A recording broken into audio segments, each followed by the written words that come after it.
Spectral Nationality engages with the juxtaposition of death in its title, but revels in the vitality of ideas, particularly those concerning life. Pheng Cheah skillfully traces a constellation of concepts such as freedom, culture, organism, building, artifice, nature, life, and death from their distinct articulation in Kant's critical philosophy to their transposition into post-colonial theory. This conceptual evolution is presented in 2 acts. The first encompasses 4 chapters on the evolution of the organismic metaphor in 18th and 19th century German idealism, while the second delves into 4 chapters on its progression in 20th century post-colonial literature. Each chapter is rich with nuanced erudition, all in service of the book's thesis. Contemporary theories of freedom, including popular post-colonial nationalisms, are rooted in a metaphor of the organic body. Yet, this metaphor, crucial as it is to modern theories of freedom, is inherently unstable and prone to unraveling on its own. The realization of freedom, conceived as the philosophical and political project of modernity, remains incomplete. The nation, envisaged as a body embodying the promise of freedom, remains inherently spectral, neither entirely alive nor entirely deceased. The introduction and first chapter aim to disentangle nationalism from its usual associations with intolerance, fanaticism, irrationalism, violence, genocide, romantic mystification, totalitarianism, subordination, atavistic hallucination, and bourgeois ideology. Additionally, they seek to preempt appeals to faith, imagination, and passionate sentiment on its behalf. Cheah acknowledges the immense human calamities and political atrocities intertwined with nationalism over the past 2 centuries, yet contends that contemporary political thought cannot easily discard it or replace it with utopian, liberal, or socialist cosmopolitanisms. This is because nationalism is deeply interwoven with the foundations of modern philosophical thought. Instead of getting ensnared in specific criticisms against nationalism, the argument strives to uncover its philosophical basis in the organismic metaphor, which has been profoundly caricatured and misunderstood. It is the metaphor's portrayal of the polity as a political body that raises concerns, as it seems to condone the violent subjugation of individuals to the unbridled will of the collective, potentially leading to the identification and removal of perceived diseased elements for the greater good, or even paving the way for the political horrors characteristic of the modern era. Cheah concedes that these are valid apprehensions, but contends that they are no more applicable to the organismic metaphor than to a host of other conceptions. For instance, Cheah contrasts it with the mechanistic model underpinning Hobbes' Leviathan, which, he argues, allows for a more readily hierarchical and despotic utilization than the organismic metaphor. With the organismic metaphor identified as the philosophical underpinning of nationalism, the next question is, what does this metaphor encompass? The second chapter delineates the modern origins of conceptualizing the polity as an organic body in Kant's critical philosophy. The argument unfolds as follows. Kant's distinction between the sensible and intelligible worlds, crucial for understanding human freedom, gives rise to a new problem of accounting for the actuality of human freedom. The sensible world, according to Kant, is a realm of natural phenomena governed by an unbroken chain of mechanical causality, while the intelligible world is beyond this realm, and bound only by reason and the moral law. Human freedom, Kant argues in the first and second critiques, hinges on one's capacity to transcend the natural causal order and act in accordance with the moral law.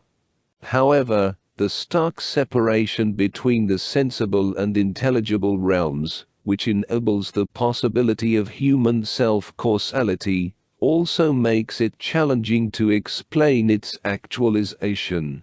If the intelligible world is disconnected from the sensible, how does the freedom promised by the former manifest in the latter?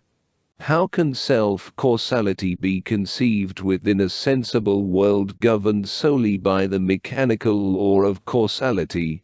It is at this juncture that Cheah's argument moves from familiar to thought-provoking territory, by demonstrating how Kant's political and historical writings, detailing his solution to this problem, are steeped in the concept of the organism articulated in his critique of teleological judgment.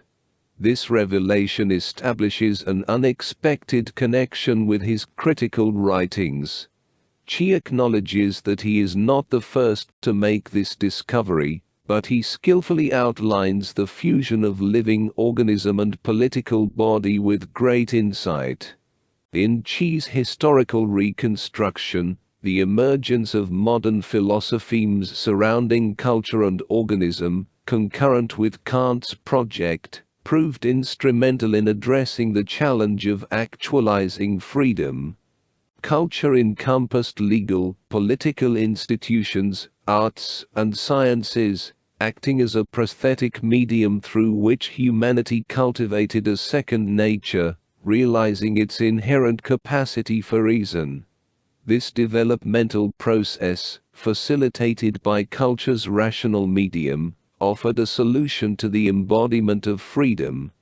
Simultaneously, organisms were conceived as self-organizing entities capable of self-construction, regulation, maintenance, repair, and genesis, embodying a form of autocausality akin to freedom.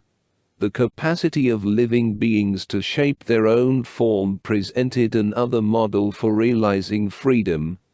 Kant melded these available solutions in a distinctive constellation, intertwining concepts of freedom, culture, and organism.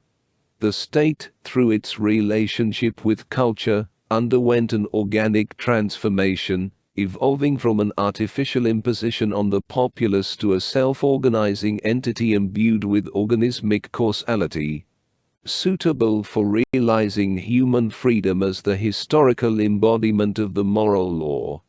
However, Cheah contends that this solution is inherently unstable. Kant's project ultimately unravels, as the formulation of organic life is disrupted by a heteronomy, essential to the teleological time required for the incarnation of moral freedom.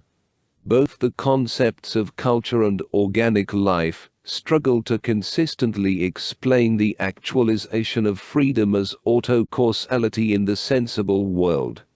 Culture retains an element of heteronomy due to its reliance on a prior favor, a cunning ruse of nature from which it cannot fully extricate itself. Similarly, organic life bears the indelible mark of heteronomy, depending on the gift of teleological time. Kant can only temporarily obscure the series of aporias embedded in the concepts of organic life and culture, through a certain sleight of hand. Nature's favors serve as an aporetic infection, disrupting even as they inaugurate the teleological time underpinning the actualization of human freedom. While human freedom aims for autonomy, individuals remain inherently open to the heteronomy of nature. This heteronomy becomes both the condition enabling the realization of moral freedom and its condition of impossibility. Consequently, Kant can only mask or bandage the constitutive openness to the other that undermines the human pursuit of autonomy. Moral reason, as an incarnational activity, is thus inherently subject to a strict law of contamination, rendering the project of realizing freedom inherently incomplete. Chapters 3 and 4 elucidate how this fundamental Kantian problematics evolve in the works of Fichte, Hegel, Marx, Lenin, Cabral, and Fanon. Each author endeavors to assert humanity's capacity to transform themselves and the external world, in line with their higher rational natures, only to find that each mode of embodying freedom is irreversibly contaminated by otherness. Cheah's exegetical work in support of this assertion demonstrates remarkable clarity and consistency. The argument's progression from Kant to Cabral and Fanon, while predictable, further reinforces Cheah's thesis. This predictability, in fact, strengthens Cheah's argument.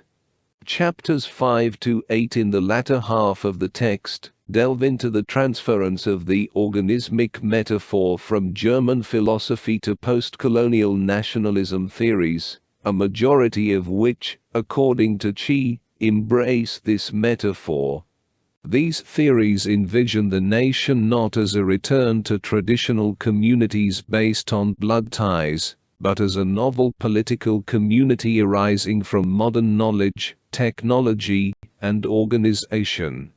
The postcolonial nation's vitality hinges on a traditional people's resilience in the face of European modernity's technological impact. However, owing to their inheritance of the organismic metaphor, these theories insist on a strict divide between organic spontaneity embodied by the nation and technical manipulation embodied by the neocolonial state or global capital. Yet, as Cheah elucidated in the first half of the book, this metaphor falls short in reckoning with life's inherent susceptibility to such technical manipulation. Thus, it fails to grasp the essential indebtedness of the post-colonial nation to its technological circumstances, and the threat these conditions pose to its ongoing existence. Cheah argues that post-colonial theory overlooks the internal obstacles intrinsic to the process of realizing freedom, instead viewing them as external to the collective body. In essence, it's not only that the post-colonial nation must withstand the neo-colonial state and global capital's technical manipulation, but it must also endure the very technologies that birthed it, such as modern knowledge, print technology, and literary culture. The remainder of the text centers on analyses of Promodian and Tatua's Buru Quartet and Ngig wa Thiongo's Matigari to support this thesis. Faced with oppressive neocolonial states post-decolonization, Promodian and Ngig aim to rekindle their people's national spirit through fictional recreations of the decolonizing moment. Their novels not only reflect the nation's development, but are intended to actively contribute to it. These activist post-colonial nationalist novels serve as a means to cultivate a reading public that can rejuvenate the nation people, the medium through which it can regenerate itself by self-reflection and self-understanding. The question that arises in these contexts is whether the novel effectively embodies and enacts what it represents, paving the way for the popular reclaiming of the neocolonial state. In both cases, however, the nation these authors conjure remains spectral, banned domestically and circulated abroad in translation. Their works may not fully incarnate the nation, but they persist in haunting the state, affirming that the most fitting figure for freedom today is that of the ghost. In the epilogue, Cheah further expounds on the concept of spectral nationalism, advocating it as a replacement for the organic variant. Both the state and the nation must be perceived as specters, mutually influencing and opposing one another. This spectrality emphasizes a cautious stance towards political power, recognizing its dual nature as necessary for preserving human life, and potentially perilous in its efficiency at ending it. While Cheah provides a meticulously established philosophical foundation, his assertion that organicism underpins contemporary research in social, political, and historical studies requires broader validation beyond the Kantian tradition and the limited circle of post-colonial nationalist discourses. The text's reluctance to consider alternatives, like Deleuze's non-organic conception of life, leaves room for potential perspectives that could challenge or expand the discourse. Despite these considerations, Spectral Nationality is a valuable contribution, offering a clear and insightful examination of the texts and traditions it scrutinizes.